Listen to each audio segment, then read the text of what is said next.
بسم الله الرحمن الرحيم الحمد لله رب العالمين والصلاة والسلام على سيد المرسلين وعلى آله وصحبه أجمعين ومن تبعهم بإحسان ودعا بدعوتهم إلى يوم الدين أما بعد. قال النبي صلى الله عليه وسلم خيركم من تعلم القرآن وعلمه. اللہ کے نبی صلی اللہ علیہ وسلم نے ارشاد فرمایا تم میں سب سے بہترین انسان وہ ہے جو قرآن کریم کو سیکھے اور اس کو دوسروں کو سکھائے.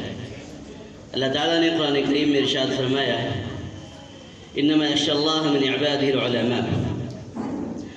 اللہ تعالیٰ کے بندوں میں اللہ تعالیٰ سے ڈرنے والے صرف وہی لوگ ہوتے ہیں جن کو اللہ تبارک و تعالیٰ کی کائنات اور اس کی آیات کا صحیح سے علم ہوتا ہے. قرآن کریم میں جا بجا علم کے لیے اور اللہ تعالیٰ کی آیات میں غور کرنے کے لیے انسانوں کو اکسایا گیا ہے.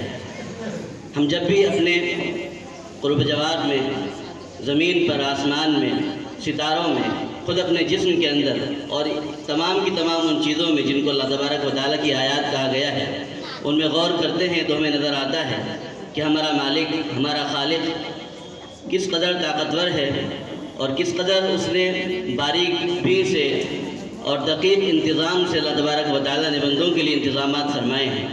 اور یہ تبھی ہو سکتا ہے جب کہ ہمارے بچے سائنس کے میدان میں آئے، علم کے میدان میں آئے اور وہ دنیا کو یہ بتائیں کہ اسلام تمام کی تمام چیزوں پر حاوی ہے. اس کا نظام صرف مکتب کے لیے نہیں بلکہ اس کا نظام مکمل زندگی ہے. ایک انسان اگر ڈاکٹر ہے، انجینئر ہے اور کسی بھی شعبے میں وہ زندگی گزارتا ہے تو اس کے لیے اسلام میں تمام کی تمام مسائل اس کے لیے وہاں ہیں اور تمام کی تمام چیزیں اس کے لیے موجود ہیں.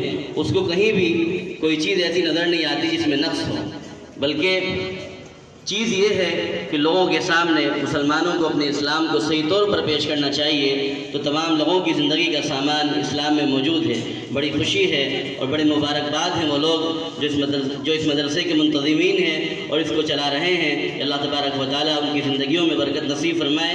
اور جو بچے اور بچیاں یہاں تعلیم حاصل کر رہے ہیں ہم دعا کرتے ہیں اللہ تعالیٰ سے کہ ان کے والدین کی زندگیوں میں برکت نصیب فرمائے اور ان بچوں کو اللہ تبارک و تعالیٰ علم کے میدان میں ترقی نصیب فرمائے. وآخر دعوانا الحمد للہ رب العالمین.